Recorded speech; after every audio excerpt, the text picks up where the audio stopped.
আসসালামু আলাইকুম ভিউয়ার্স। আজকে আমরা আবারও আসলাম ব্যারিস্টার এম.কে হাসান ভাইয়ের অফিসে। আজকে ওনার কাছ থেকে আমরা যে বিষয়টি জানতে চাইব যে ই-ভিসা নিয়ে অনেকেই আমাদের কাছে ফোন করেন, জানতে চান যাদের বিআরপি কার্ডের মেয়াদ শেষ হয়ে গেছে তারা দেশে বা ভিজিটে অন্য দেশে যেতে পারবেন কিনা, হলিডেতে যেতে পারবেন কিনা, সেই বিষয়টি আমরা আজকে জানার চেষ্টা করব। আসলে অনেকের ভিসার মেয়াদ না, বিআরপি কার্ডের মেয়াদ চলে গেছে, তারা কি হলিডেতে যেতে পারবেন কিনা? অবশ্যই তারা হলিডেতে যেতে পারবেন, যদিও বা তাদের যে বায়োমেট্রিক রেসিডেন্ট পারমিট কার্ড যেটা কিংবা বিআরসি যেটা আছে সেটা এক্সপায়ার যদি করে যায় 31 ডিসেম্বরে, কিন্তু তাদের ভিসা পারমিশন যদি থেকে থাকে তারপরেও সেই সময়ে তারা অ্যাব্রোডে যাতায়াত করতে পারবে।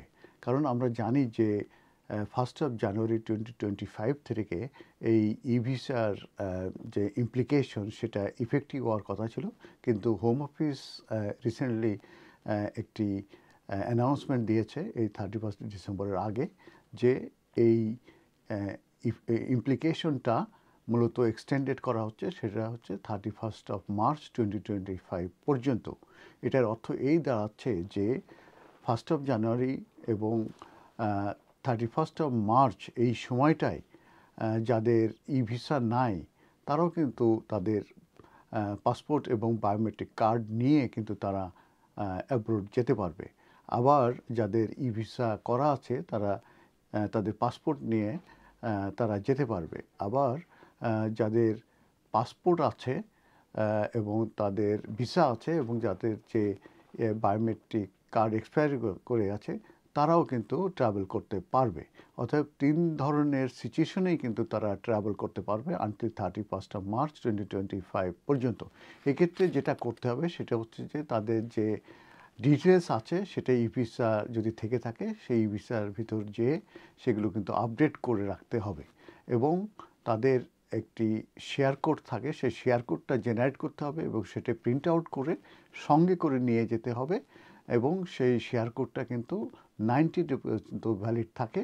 অতএব এই প্রিন্ট আউটটা নিয়ে গেলে হবে। অতএব এইটা দাঁড়াচ্ছে যে যাদের বায়োমেট্রিক কার্ড এক্সপায়ার করেছে 31 ডিসেম্বরে, কিন্তু তাদের যদি ভিসা থেকে থাকে, leave to enter, leave to remain যদি থেকে থাকে, তাহলে কিন্তু তারা অ্যাব্রোড যাতায়াত করতে পারবে। তবে এছাড়াও আরেকটা ইন্টারেস্টিং ব্যাপার হচ্ছে যে হোম অফিস এই ব্যাপারে একটি সাপোর্ট হেল্পলাইন তারা ওপেন করেছে, টেলিফোন হটলাইন যেটাকে বলা হয়ে থাকে। সেটা হচ্ছে যে দেখা যাচ্ছে যে কোনো এয়ারপোর্টে যদি কোনো রকম তাদের কোনো সমস্যা হয়ে থাকে এবং তাদেরকে যদি কোনোভাবে প্লেনে উঠতে দিচ্ছে না, সেটা ইমিগ্রেশন কিংবা যারা ক্যারিয়ার আছে প্লেনের যারা, তখন সেই ক্ষেত্রে কিন্তু তারা সেখান থেকে তারা ডাইরেক্ট ফোন দিতে পারবে এই হোম অফিসকে। সেই হোম অফিসের যে মেইন কন্ট্যাক্ট নাম্বার আছে সেটা হচ্ছে 0800, তারপরে 87666921। এটি ফ্রি অফ চার্জ।